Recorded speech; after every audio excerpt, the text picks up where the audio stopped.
Hello friends, welcome to my YouTube channel. मैं मुहज्जिबा खान और आप देख रहे हैं स्टडी स्पार्क्स। आज हम रिवीजन करने वाले हैं कोल एंड पेट्रोलियम चैप्टर का, जो कि आपका केमिस्ट्री का चैप्टर रहता है। तो स्टार्ट करते हैं आज की वीडियो को। सबसे पहले यहाँ पर जीवाश्म ईंधन के बारे में यानी कि फॉसिल फ्यूल्स के बारे में डिस्कशन करने वाले हैं।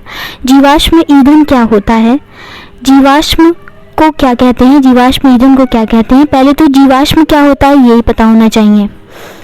तो जीवाश्म कहते हैं मृत जीवों के जो अवशेष होते हैं उनको जीवाश्म कहा जाता है। जो जीव मर जाते हैं उनके जो अवशेष बचते हैं उनको जीवाश्म कहा जाता है। पृथ्वी के अंदर करोड़ों वर्ष तक मृत पेड़ पौधों तथा जंतुओं का मिट्टी, बालू एवं चट्टानों के बीच दबे रहने के फलस्वरूप जो पदार्थ बनते हैं उनको क्या कहा जाता है, उनको जीवाश्म कहा जाता है। और इनमें मिलने वाले ईंधन को और इससे मिलने वाला जो फ्यूल होता है, ईंधन होता है, उसको जीवाश्म ईंधन कहा जाता है। सबसे पहले जीवाश्म किसे कहते हैं, तो मृत जीवों के अवशेष को जीवाश्म कहा जाता है। और इससे जो फ्यूल प्राप्त होता है, इससे जो ईंधन प्राप्त होता है उसको जीवाश्म ईंधन कहते हैं। क्योंकि पृथ्वी के अंदर करोड़ों वर्षों तक मृत पेड़ पौधों तथा जंतुओं का मिट्टी एवं बालू चट्टानों के बीच दबे रहने के कारण जो पदार्थ बने उन्हीं को जीवाश्म कहा जाता है। और इससे प्राप्त ईंधन को जीवाश्म ईंधन कहा जाता है। इसके कुछ एग्जाम्पल्स हैं, जैसे कि कोयला, पेट्रोलियम और नेचुरल गैस यानी कि प्राकृतिक गैस। कोयला, पेट्रोलियम और प्राकृतिक गैस ये तीनों ही जीवाश्म ईंधन हैं। बायोगैस जीवाश्म ईंधन नहीं है, बायोगैस नहीं है जीवाश्म ईंधन, ये बात याद रखना है। ऐसे क्वेश्चन आ सकता है कि कौन कौन से जीवाश्म ईंधन के एग्जाम्पल हैं, तो कोयला है, पेट्रोलियम है, प्राकृतिक गैस है, लेकिन बायोगैस जीवाश्म ईंधन नहीं है। कोयला यानी कि कोल। कोयला क्या है, लगभग 300 मिलियन वर्ष पहले प्राकृतिक आपदाओं के कारण पेड़ पौधे भूमि में दब गए। जब ये बहुत नीचे दबते चले गए और भूगर्भ का तापमान तथा दाब बढ़ता चला गया और इसी कारण ये कोयले में बदल गए।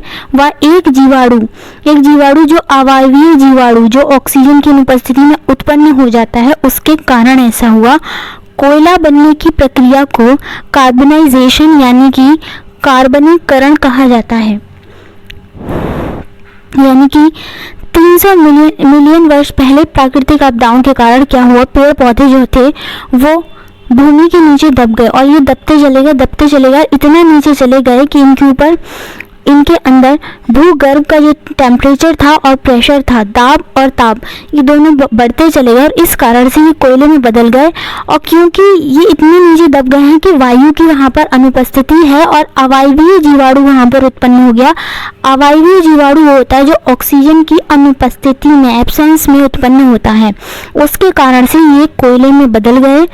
और कोयला बनने की जो प्रक्रिया है वो कार्बनाइजेशन कहलाती है, यानी कि कार्बनीकरण कहलाती है। नेक्स्ट टॉपिक है भंजक आसवन। ठीक है, भंजक आसवन क्या होता है, कोयले की ऑक्सीजन की अनुपस्थिति, कोयला है ऑक्सीजन की अनुपस्थिति में हाई टेम्परेचर पर तीन चीज़ों में बदल गया। एक कोयला गैस बना, एक कोलतार बना और दूसरा बना कोक। ठीक है, कोयला गैस, कोल गैस, कोलतार और कोक ऑक्सीजन की अनुपस्थिति में, क्योंकि यहाँ पर जो जीव थे वो इतने ज़्यादा नीचे दब गए थे कि वहाँ पर ऑक्सीजन की प्रेजेंट नहीं थी, वहाँ पर हवा की अनुपस्थिति थी, ऑक्सीजन की अनुपस्थिति थी। कोयले को उच्च ताप पर वायु की अनुपस्थिति में गर्म करने की जो प्रक्रिया है वो भंजक आसवन कहलाती है। बहुत आसान डेफिनेशन है। कोयले को उच्च ताप पर मतलब हाई टेम्परेचर पर कोयले को जब गर्म किया जाएगा और वायु की अनुपस्थिति में गर्म किया जाएगा तो इस प्रक्रिया को भंजक आसवन कहा जाता है। भंजक आसवन किसे कहा जाता है, कोयले को उच्च ताप पर वायु की अनुपस्थिति में गर्म करने की प्रक्रिया को भंजक आसवन कहा जाता है। फॉर एग्जाम्पल कोलतार, कोक और कोल गैस ये सब प्राप्त होता है इससे। कोलतार कोयले से प्राप्त होता है, कोक भी कोयले से प्राप्त होता है और कोल गैस भी कोयले से ही प्राप्त की जाती है। अब आ जाता है आपका कोयला। कोयले को गर्म किया गया तो यहाँ पर सबसे पहले बनी कोयला गैस। ठीक है, कोयला गैस बनी ये, और ब्लैक कलर का जो लिक्विड आया इससे वो कोलतार था, और कोलतार को बोलते हैं अलकतरा भी बोलते हैं। और इस तरीके से कुछ कोक मिल गए। ठीक है, ये जो कि सॉलिड स्टेट में थे, कुछ सॉलिड्स मिले जो कि कोक थे, मतलब किस फॉर्म में, यहाँ पर क्या क्या बताया गया, लिक्विड फॉर्म में भी मिला, गैस फॉर्म में भी मिला, और यहाँ पे गैसियस में भी मिला, लिक्विड में भी मिला, और सॉलिड स्टेट में भी मिला। कोयले को हाई टेम्परेचर पर गर्म करने की प्रक्रिया भंजक आसवन कहलाती है। गैस प्राप्त हुई, ब्लैक कलर का जो लिक्विड प्राप्त हुआ, लिक्विड फॉर्म में कौन प्राप्त हो रहा है, तो कोलतार प्राप्त हो रहा है। सॉलिड फॉर्म में कौन प्राप्त हो रहा है, तो यहाँ पर कोक मिल रहा है। कोयला क्या है, कोयला गैस मीथेन, तो मीथेन, कार्बन मोनोऑक्साइड और हाइड्रोजन गैस मिश्रण होता है। ठीक है, कोयला गैस जो होती है उसमें कौन कौन सी गैसेस होती हैं, मीथेन होती है, CH4 होती है, कार्बन मोनोऑक्साइड होती है, CO होती है, एंड H2 यानी कि गैस हाइड्रोजन गैस होती है। कोयला गैस, मीथेन, कार्बन मोनोऑक्साइड और हाइड्रोजन, याद रखना है। कोयला गैस सड़क प्रकाश व्यवस्था के लिए लंदन में पहली बार इसका प्रयोग किया गया था। तो कहाँ पर किया गया था, लंदन में किया गया था। किस लिए किया जाता था, सड़क प्रकाश व्यवस्था के लिए इसका इस्तेमाल किया गया था। कोयला गैस सड़क प्रकाश व्यवस्था के लिए न्यूयॉर्क में भी इसका 1820 में प्रयोग किया गया था। इन पॉइंट्स को भी आपको जहन में रखना है। सड़क प्रकाश व्यवस्था के लिए अब आ जाता है आपका कोलतार, या जिसको अलकतरा के नाम से भी जाना जाता है। कोलतार 200 कार्बनिक यौगिकों का मिश्रण होता है। कोलतार कितने कार्बनिक यौगिकों का मिश्रण होता है, कितने ऑर्गेनिक कंपाउंड का मिश्रण होता है, तो 200 कार्बनिक यौगिकों का मिश्रण होता है कोलतार। ब्लैक कलर का लिक्विड जो होता है, जब कोयले को ऑक्सीजन की अनुपस्थिति में गर्म किया जाता है तो वह प्रक्रिया भंजक आसवन कहलाती है, और उससे हमें तीनों चीज़ें प्राप्त हो रही थी। कोयला गैस प्राप्त हो रही थी, कोलतार मिल रहा था, और साथ में कोक जो कि सॉलिड फॉर्म में हमें मिल रहा था। यहाँ पर हम डिस्कशन कर रहे हैं कोलतार के बारे में, जो कि 200 कार्बनिक यौगिकों का मिश्रण होता है, जिसमें से कुछ के एग्जाम्पल यहाँ पे दिए हुए हैं, benzene, टॉलिन, naphthalene, phenol, aniline and anthracene ETC। ठीक है, इतनी कुछ है और आदि। कोलतार के उत्पादों का उपयोग संश्लेषित रेशे, drugs, plastic, synthetic dye, perfume, पेट विस्फोटक बनाने में किया जाता है। कोलतार का उपयोग सड़कों को पक्का करने में भी किया जाता है, बिल्कुल किया जाता है। और इन दिनों रोड के कंस्ट्रक्शन के लिए बिटुमिन पेट्रोलियम प्रोडक्ट है बिटुमिन, उसका प्रयोग किया जाता है। पेट्रोलियम भी जीवाश्म ईंधन है। देखो, हमने सबसे पहले जीवाश्म के बारे में पता, जीवाश्म तो जीवाश्म क्या था, मृत जीवों के जो अवशेष थे वो जीवाश्म थे, और मृत जीवों के अवशेष से प्राप्त जो ईंधन प्राप्त हुआ हमें, उसको हम बोल रहे थे कि वो जीवाश्म ईंधन है। जीवाश्म ईंधन से हमें कुछ चीज़ें मिली थी, जिसमें आ रहा था कोयला। अभी हम कोयले के प्रोडक्ट के बारे में पढ़ रहे हैं। कोयला, दूसरा था जो कि हमें जीवाश्म ईंधन है पेट्रोलियम, और एक थी आपकी प्राकृतिक गैस। और वहाँ पे नोट डाल करके एक और बात भी लिखी हुई थी कि जो बायोगैस है ना, वो जीवाश्म ईंधन का एग्जाम्पल नहीं है, यानी कि बायोगैस जीवाश्म ईंधन नहीं है। तीन चीज़ें थी, कोयला, पेट्रोलियम और प्राकृतिक गैस। हमने कोयले के बारे में पढ़ा कि कोयला क्या है। तो कोयला क्या था कि पेड़ पौधे जब बहुत ज़्यादा नीचे टूट फूट के कारण और बहुत सारी आपदाओं के, प्राकृतिक आपदाओं के कारण जब पेड़ पौधे नीचे दबते चले गए चट्टानों के नीचे, भूगर्भ में क्या हो गया, टेम्परेचर बहुत ज़्यादा बढ़ गया, तापमान और प्रेशर भी बहुत ज़्यादा बढ़ गया, और क्या हो गई वहाँ पर वायु की अनुपस्थिति, और एक जीवाणु जो कि वायु की अनुपस्थिति में, अवायवीय स्थिति में जो है उत्पन्न हो जाता है, वो उत्पन्न हो गया। उसके कारण से ये सब कुछ जो था वो कोयले में बदल गया।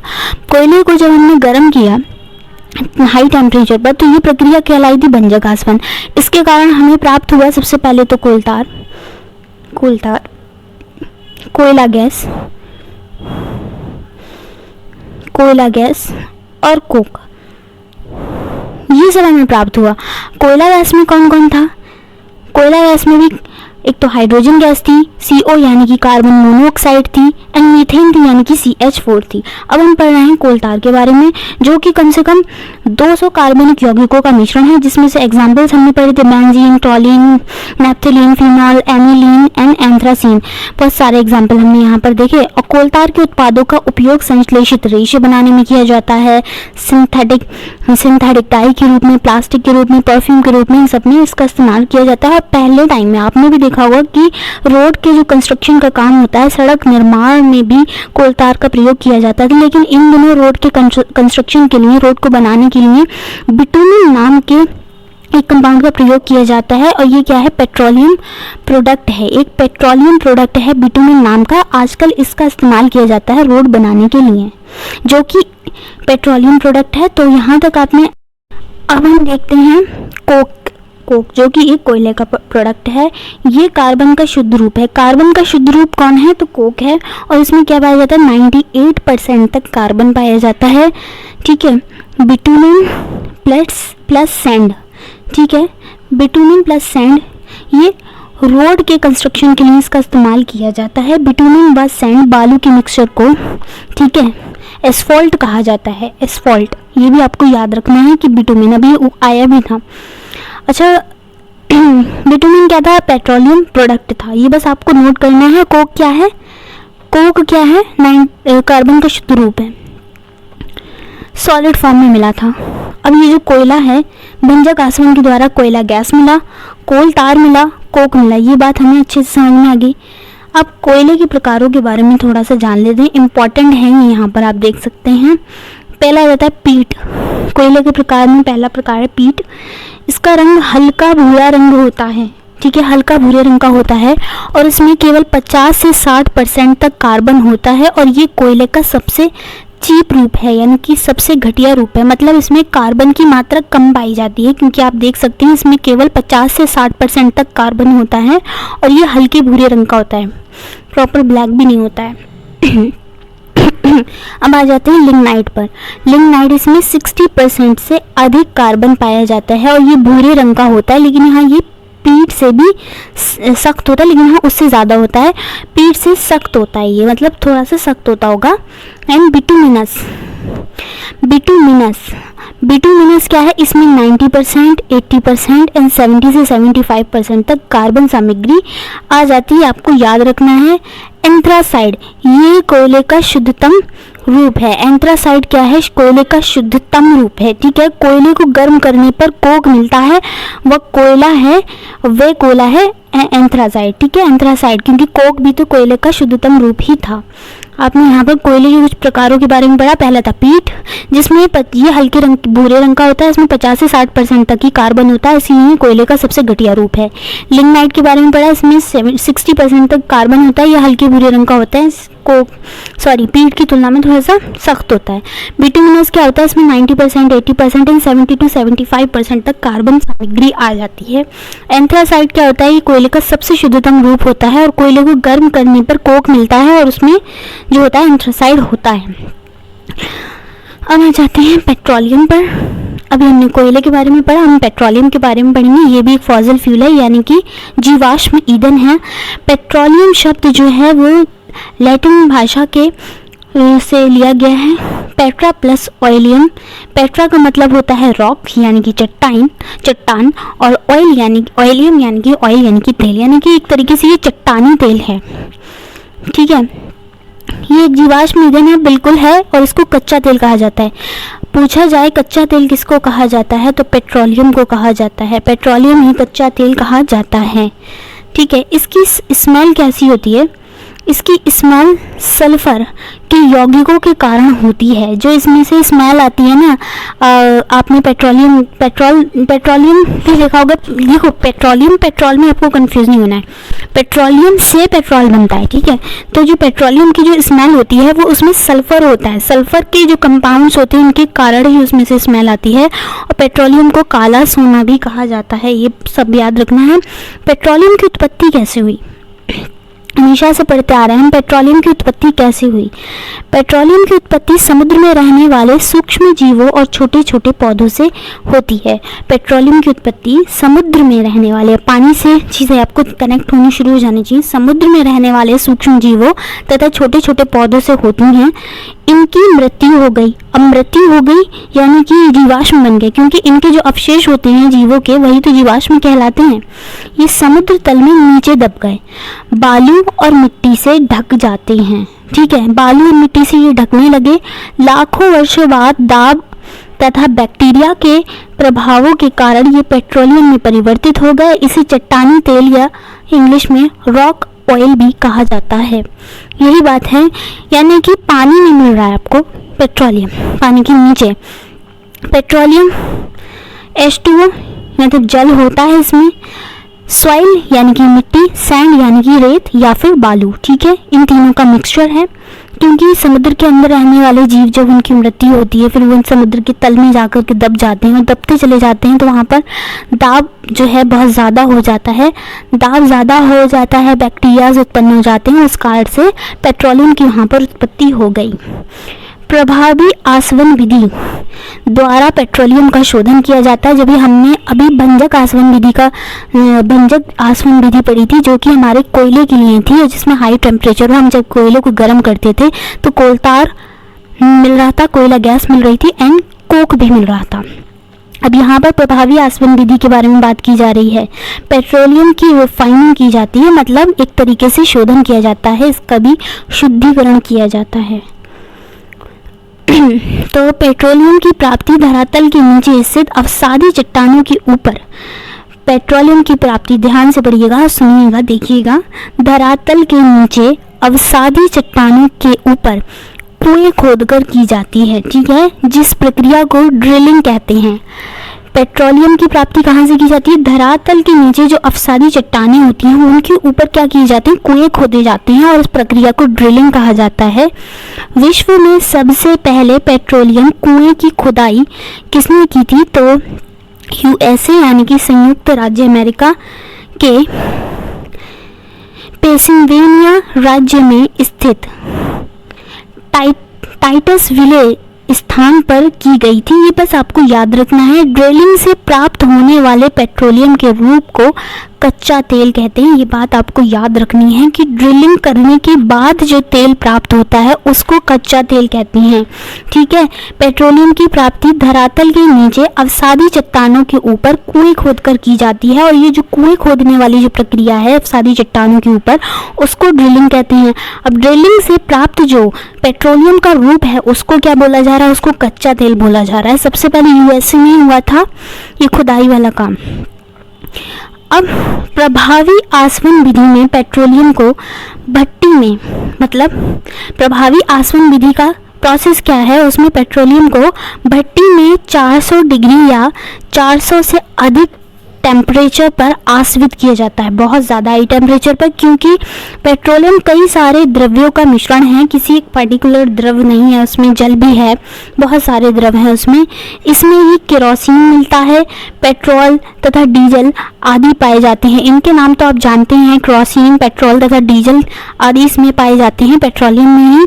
और इन सभी का बॉइलिंग पॉइंट अलग अलग होता है, मतलब अलग अलग बॉइलिंग पॉइंट पे, मतलब अलग अलग टेम्परेचर पर ये प्राप्त होते हैं।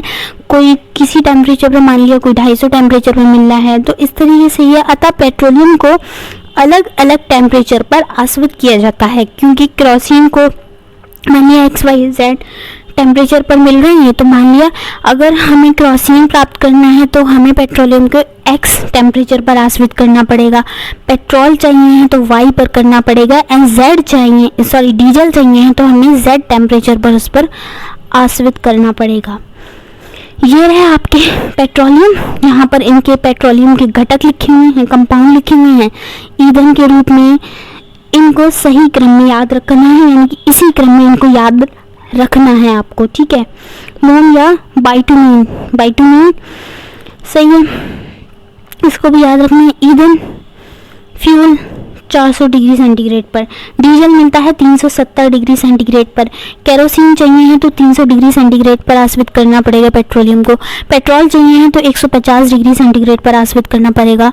और पेट्रोलियम गैस चाहिए है तो 20 डिग्री सेंटीग्रेड पर, यानी सबसे कम टेम्परेचर पर ही ये मिल जाएगी आपको पेट्रोलियम गैस।